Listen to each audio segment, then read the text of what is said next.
தமிழக வெற்றிக்காரரும் விஜய் வந்து இந்த 26 தேர்தலில் ஒரு தாக்கத்தை ஏற்படுத்துவார். ஓட்டாக மாறுமா அப்படிங்கிறது தெரியுது. நீங்க பதிவு கொடுத்தீங்க. இப்போ செங்கோட்டையன் போயிருக்கிறதுனால அந்த பேக்கப் அந்த இது தாக்கம் வந்து அதிகரிக்குமா? இல்லை, அதனால ஒரு மாஸ் அப் சேஞ்ச் எல்லாம் ஒன்றும் வராது. அவர் போறதுனால ஒன்றும் அண்ணா திராவிட முன்னேற்ற கழகத்துக்கு வாடிக்கையா வர வாக்காளர்கள் எல்லாம் ஒன்றும் கூட்டிட்டு போலது. ஆனா அவருக்கு எக்ஸ்பீரியன்ஸ் இருக்குன்றது முழுமையா ஏத்துக்கிறேன். அவர் வந்து ஒரு 50 வருஷம் அரசியல் இருந்திருக்காரு, 9 தடவை எம்எல்ஏ வந்திருக்காரு, ஒரு எக்ஸ்பீரியன்ஸ் கொண்டு போறாரு.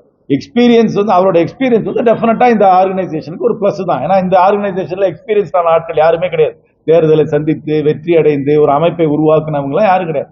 அதுக்கு இவருக்கு அந்த எக்ஸ்பீரியன்ஸ் இருக்கு. ஆனா இவரை ஒழுங்கா பயன்படுத்திக்குவாங்களா இல்லையான்றது நெக்ஸ்ட் கொஸ்டின். ஏன்னா ஒரு கம்பெனிக்கு ஒரு நல்ல ஒரு எக்ஸ்பீரியன்ஸ்டு டைரக்டரை கொண்டு வரலாம். ஆனா அந்த டைரக்டர் சொல்றபடி இவங்க செய்யற மனநிலையில இருக்காங்களா, இவர் சொல்ற யோசனையை எடுத்துக்கிற மனநிலையில இருக்காங்களா, அப்படியே யோசனை சொன்னாலும் அதை வந்து அமல்படுத்துற மனநிலையில இருக்காங்களா எனக்கு தெரியல. ஆனா அவருக்கு எக்ஸ்பீரியன்ஸ் இருக்கு. அவர் போய் ஒரு ஆர்கனைசேஷனல் மேன். அது வந்து ஒரு அமைப்பை வந்து எப்படி பண்ணணும், அது அவர் பண்ணணும்ன்றது நல்லா தெரிஞ்சவர்ன்றதை நான் முழுமையாக ஏற்றுக்கிறேன்.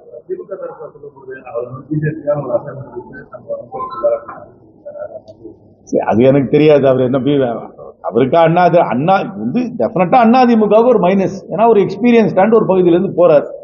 அதுல இருந்து இன்னொரு ஆர்கனைசேஷன்ல போய் சேர்றதுனால அந்த ஆர்கனைசேஷன் பெனிஃபிட். ஆனா இந்த புதுசா சேர்ந்திருக்கிற கட்சி அவரை ஒழுங்கா பயன்படுத்திக் கொள்ளுமா, அவருக்கு முழு அதிகாரம் கொடுக்குமா, இல்ல அவர் சொல்றபடி அவங்க நடந்துக்குவாங்களா எனக்கு சொல்ல தெரியல. ட்ரெண்ட ஃப்ரெண்ட் ஆக்கிக்கோங்க. தந்தி டிவியின் சப்ஸ்கிரைபர்ஸ் அண்ட் ஃபாலோவர்ஸ் குடும்பத்துல நீங்களும் இணையுங்க.